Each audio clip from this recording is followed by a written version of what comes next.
آج کا پوچھا گیا سوال یہ ہے کہ آب و ہوا یا کلائمیٹ سے کیا مراد ہوتی ہے؟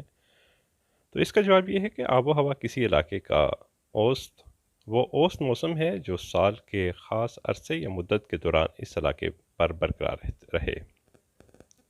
اسے عام طور پر درجہ حرارت اور ترسیب وغیرہ کی اصطلاح میں بیان کیا جاتا ہے۔ مثلا استوائی جزیروں کی آب و ہوا کو استوائی مرطوب آب و ہوا کہا جاتا ہے۔ اس کا مطلب ہے کہ وہاں کا اوسط درجہ حرارت 29 تا 37.5 ڈگری سینٹی گریڈ یا 85 تا 100 ڈگری فارنہائٹ کے درمیان رہتا ہے، اور وہاں سال کے زیادہ تر دنوں میں بارش ہوتی ہے۔ آب و ہوا کا ہمارے رہن سہن، مثلا ہمارے گھروں کی تعمیر، لباس، غذا، حتیٰ کہ ہمارے ذرائع آمد و رفت پر بھی اثر انداز ہوتی ہے۔ آج کے دور میں لوگ اپنے گھروں کی اندرونی آب و ہوا کو موسمی اثرات اور تبدیلیوں کے مطابق کنٹرول کرنے کی کوشش کرتے ہیں۔ ان مقاصد کے لیے مرکزی حرارت کا نظام یا سینٹرل ہیٹنگ سسٹم، حاجز یا انسولیٹرز اور ایئر کنڈیشنروں کو استعمال کیا جا رہا ہے۔ آب و ہوا اور موسم میں واضح فرق ہے۔ موسم دیے گئے وقت میں مخصوص علاقے کی فضائی صورت حال کو بیان کرنے کا نام ہے، جو نہ صرف روزانہ بدلتی ہے بلکہ دن کے مختلف اوقات میں بھی مختلف ہو سکتی ہے۔ سائنسدان کسی علاقے کی روزانہ موسمی حالت یا کیفیت کے سالانہ اوسط کو آب و ہوا کا نام دیتے ہیں۔ آب و ہوا کا مطالعہ علم آب و ہوا یا کلائمیٹولوجی کہلاتا ہے، جبکہ اس کے ماہرین عالم آب و ہوا کلائمیٹولوجسٹ کہلاتے ہیں۔ ایک عالم آب و ہوا کے لیے ضروری ہے کہ جب وہ کسی بھی مقام کی آب و ہوا کے متعلق بیان کرے تو فضائی صورتحال یعنی درجہ حرارت، ترسیب، نمی یا مرطوبیت، سورج کی تپش، ہوا کی رفتار، ہوائی دباؤ اور دھند یا بادلوں کی نوعیت وغیرہ کا جائزہ لے۔ ماہرین نے آب و ہوا کے حوالے سے زمین کو 5 بڑے خطوں میں تقسیم کیا ہے۔ یہ خطے سب سے پہلے 500 قبل مسیح میں ایک یونانی فلاسفر پارمیڈیز نے تجویز کیے تھے۔ ان خطوں میں ایک استوائی خطہ، 2 شمالی اور جنوبی معتدلہ منطقے اور 2 سرد قطبی خطے شامل ہیں۔ منطقہ ہارا یا ٹارڈ زون خط استوا کے شمال اور جنوب دونوں جانب 23-27 ارض بلد کی درمیانی پٹی پر محیط ہے۔ منطقہ معتدلہ یا ٹیمپریٹ زون خط استوا کے دونوں جانب یعنی 23-27 اور 66-33 خطوط ارض بلد کے درمیانی علاقوں پر مشتمل ہے، اور خطے اور سرد خطے فرجڈ زون میں شمالی اور جنوبی قطبوں سے 23-27 تک کے علاقوں کو شامل کیا جاتا ہے۔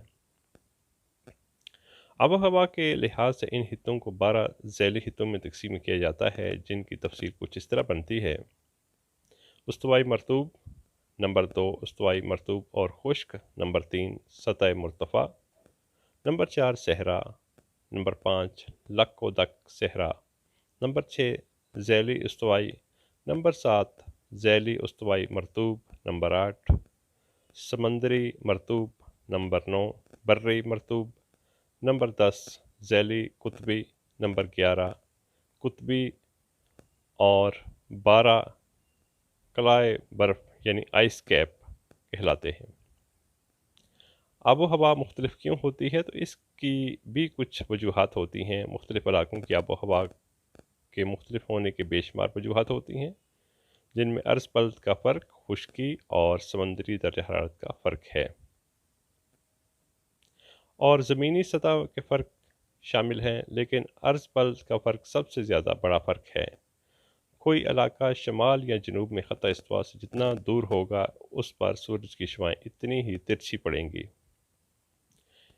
اس طرح سورج کی شعاعوں کا رخ عرض پلد کے حساب سے تبدیل ہو جاتا ہے، جبکہ خط استوا کے قریب کے علاقوں پر تقریباً سارا سال سورج کی شعاعیں خاص طور پر دوپہر کے وقت عموداً پڑتی ہیں، اور یہ عمودی شعاعیں اس علاقے یا جگہ کا درجہ حرارت بہت زیادہ بڑھا دیتی ہیں۔ نتیجتاً یہ علاقے اس حرارت کے باعث گرم آب و ہوا والے علاقے کہلاتے ہیں۔ شمالی اور جنوبی قطبوں پر سورج افق سے زیادہ بلند نہیں ہوتا، اسی لیے شعاعوں کا رخ ترچھا ہو جاتا ہے، اور اسی وجہ سے زمین کے اس خطے پر تپش کے اثرات کم ہو جاتے ہیں اور وہ علاقے سرد آب و ہوا کے زیر اثر آ جاتے ہیں، جبکہ خط استوا سے لے کر قطبین کے درمیانی فاصلے کا درجہ حرارت اوسط ہوتا ہے، اور یہ اس وجہ سے معتدل آب و ہوا کے علاقے کہلاتے ہیں۔ خط استوا سے مختلف فاصلوں پر موجود خطوں کی شرح رطوبت مختلف ہے۔ خط استوا کے قریب بارش کی مقدار بھی زیادہ ہے۔ گرم آب و ہوا کے باعث سمندری سطح پر پانی کی تبخیر کا عمل تیز ہے، اور یہ پانی بارش کی صورت میں دوبارہ زمین پر آ جاتا ہے، جبکہ دوسری جانب قطبین پر ٹھنڈی یا سرد ہوائیں زیادہ پانی جذب نہیں کر سکتی، اس لیے وہاں بارش بہت ہی کم یا نہ ہونے کے برابر ہوتی ہے۔ کرۂ ارض کا تقریباً 3/4 حصہ پانی سے ڈھکا ہوا ہے۔ یہ آب و ہوا پر اثر انداز ہوتا ہے۔ ایک ہی عرض پلد پر واقع خطوں کی آب و ہوا ایک دوسرے سے بالکل مختلف ہو سکتی ہے۔ اس کی ایک وجہ کوئی بڑا آبی ذخیرہ بھی ہو سکتا ہے۔ پانی زمین یعنی خشکی کی نسبت نہ تو جلدی گرم ہوتا ہے اور نہ جلدی ٹھنڈا، اس لیے گرمیوں کے موسم میں جب پانی کے ذرائع ابھی ٹھنڈے ہی ہوتے ہیں لیکن زمین گرم ہو چکی ہوتی ہے، تب پانی سے سرد ہوائیں ساحل کی طرف چلنے لگتی ہیں۔ اس طرح یہ ہوائیں ساحلی آب و ہوا کو ساحل سے دور واقع زمین کی نسبت معتدل رکھتی ہیں، اور جب موسم سرما میں سمندر کا پانی قریبی علاقے کی نسبت گرم ہوتا ہے تو پھر یہ ہوائیں ساحل سے سمندر کی طرف روانہ ہوتی ہیں اور ساحلی آب و ہوا کو نسبتاً کم سرد بنائے رکھتی ہیں۔ کئی اور عوامل آب و ہوا کو تبدیل کرنے کے ذمہ دار ہوتے ہیں، مثلاً پہاڑ قریبی علاقوں کی آب و ہوا پر بہت زیادہ اثر انداز ہوتے ہیں۔ پہاڑوں کے اوپر سے گزرتی ہوا ٹھنڈی ہو جاتی ہے اور بارش یا برف باری کا سبب بنتی ہے۔ عام ڈھلوان بھی آب و ہوا کو متاثر کر دیتی ہے، مثلاً شمالی نصف کرے میں واقع شمالی رخ ڈھلوانی علاقے کی آب و ہوا جنوبی رخ ڈھلوانی علاقے سے کہیں زیادہ سرد ہے۔ بڑے بڑے شہروں کی آب و ہوا بہت سے مصنوعی عوامل کے باعث بھی متاثر ہوتی ہے۔ بلند عمارتیں اور پکی گلیاں سورج کی گرمی کو جذب کر کے نچلی فضا میں منتقل کر دیتی ہیں، اور اس کے ساتھ ساتھ عمارات کی حرارتی نظام یعنی ہیٹنگ سسٹم سے نکلنے والی گیسیں اور موٹر گاڑیوں سے نکلنے والی گرم گیسیں یعنی ہاٹ ایگزاسٹ گیسز بھی ماحول میں حرارت پیدا کرنے کا سبب بنتی ہیں۔ چنانچہ بڑے شہروں کا درجہ حرارت موسم سرما میں بھی ارد گرد کے مضافاتی قصبوں کی نسبت زیادہ ہوتا ہے۔ بدلتی ہوئی آب و ہوا کسی بھی مقام کی آب و ہوا میں تبدیلی کئی سالوں کے عمل کے بعد ظہور میں آتی ہے۔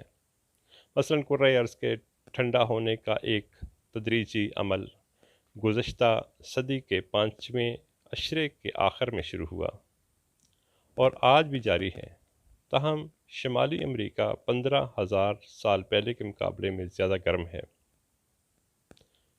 کچھ عرصہ پہلے تک ماہرین آب و ہوا کو یقین تھا کہ قطبین پر پائی جانے والی برف ایک سست عمل کے تحت گرم علاقوں کی جانب پھیل رہی ہے، اور اس کی وجہ آب و ہوا کا نسبتاً زیادہ سرد ہو جانا ہے۔ ماہرین یہ نظریہ بھی پیش کر چکے ہیں کہ سورج کے گرد زمین کے مدار میں تبدیلی یا خود سورج کے اندر تبدیلیاں واقع ہونے کے باعث زمین پر پڑنے والی سورج کی شعاؤں کی تپش میں کمی واقع ہو گئی ہے۔ کرۂ ارض پر درجہ حرارت کے تغیر کی ایک دوسری وجہ آتش فشانی کے باعث بالائی فضا میں گرد کا اضافہ ہے۔ سائنسدانوں نے یہ انکشاف بھی کیا ہے کہ گرد بالائی فضا میں کئی سالوں میں جمع ہو رہی ہے، اور ہو سکتا ہے کہ اس گرد کا غلاف بھی زمین تک پہنچنے والی دھوپ کو کم کر رہا ہو۔ اس کے ساتھ ساتھ کرۂ ارض کے کچھ حصے گرین ہاؤس اثر کے باعث گرم ہو رہے ہیں۔ بالائی فضا میں کاربن ڈائی آکسائیڈ کی ایک موٹی تہ بن گئی ہے جو کرۂ ارض کی سطح سے نکلنے والی حرارت کو خلا میں جانے سے روکتی ہے۔ 20ویں صدی کی ابتدا سے ہی ہونے والی تیز رفتار صنعتی ترقی سے فضا میں کاربن ڈائی آکسائیڈ کی مقدار میں خاصا اضافہ ہو چکا ہے، اور یہ عمل جاری ہے۔ کاربن ڈائی آکسائیڈ کی مقدار میں یہ اضافہ گھروں، صنعتوں اور گاڑیوں میں رکازی ایندھن جلنے سے ہوا۔ ان دنوں سمجھا جاتا ہے کہ اوزون کی تہ میں شگاف کے باعث زمین کا درجہ حرارت بڑھ رہا ہے، اور اس وجہ سے قطبین کی برف آہستہ آہستہ پگھل رہی ہے۔ ماہرین اس کوشش میں ہیں کہ آب و ہوا کو مستقل بعید کے متعلق بھی جان سکیں، تاکہ کرۂ ارض پر آب و ہوا کی تبدیلی کے باعث خوراک کی پیداوار پر ہونے والے اثرات کی پیشن گوئی کی جا سکے۔ مثال کے طور پر شدید سردی یا شدید گرمی غذا کی افزائش پر بری طرح اثر انداز ہو سکتی ہے، لہٰذا اگر پہلے سے علم ہو جائے تو اس سلسلے میں کسانوں کی بڑی مدد ہو سکے گی۔